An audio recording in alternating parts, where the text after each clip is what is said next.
Kumusta mga ka-DIY? At ito ngayon, sinatry natin ang ating solar generator. Tinetest natin. At sakto naman na maganda ang panahon. Hindi gaanong malakas yung sikat ng araw, pero pwede na. At ayan tayo ngayon. At meron tayong 220 watt na folding solar panels. At meron tayo doon na yung solar generator. Yan yung ginawa ko last April. At kung papansin niyo ay meron tayo ditong kable. Dumaan lang yun sa ilalim. At pumasok yan dito sa ating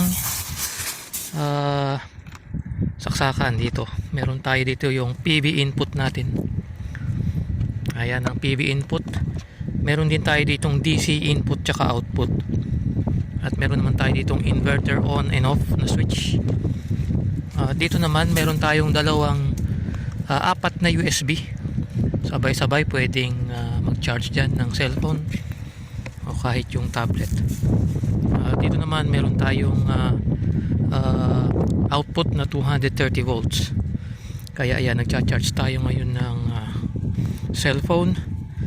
At ito namang isang socket natin, sinusuplayan itong ating mini fridge. Ayan, meron pa tayong isang soft drinks doon. Pwede rin itong DC. Itong prep na ito. Ayan, meron siyang hot or cold. Kaya cold tayo ngayon na naka AC. At dito naman sa loob ng ating solar generator ay meron tayo ditong ayan, meron tayong SCC ngayon na meron tayong 12.5 volts at ang current natin ngayon ay 7 amperes, 7.7 amperes.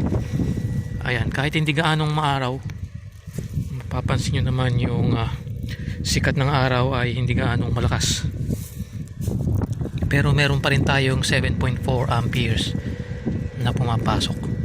At ito ang ating inverter. At dito naman ayun yung ating mga lithium na 18650 batteries.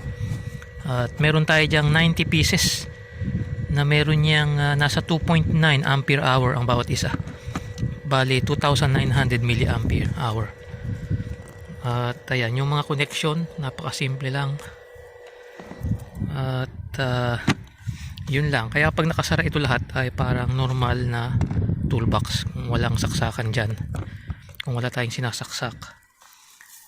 At ayan, enjoy the day. At sa ngayon ay maraming Pilipino doon. Maraming Pilipino parang piyesta dito.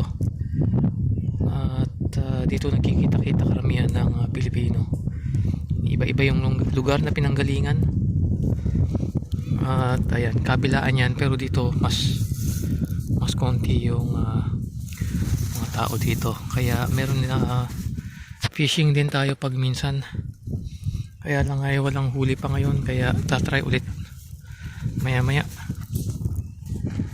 At yun lang mga ka-DIY. At yun nga pala ang instruction kung paano gumawa nito ay doon sa mga previous na video ko. Nandun yung mga computation at saka kung paano ko yung ginawa. At yun lang, maraming salamat.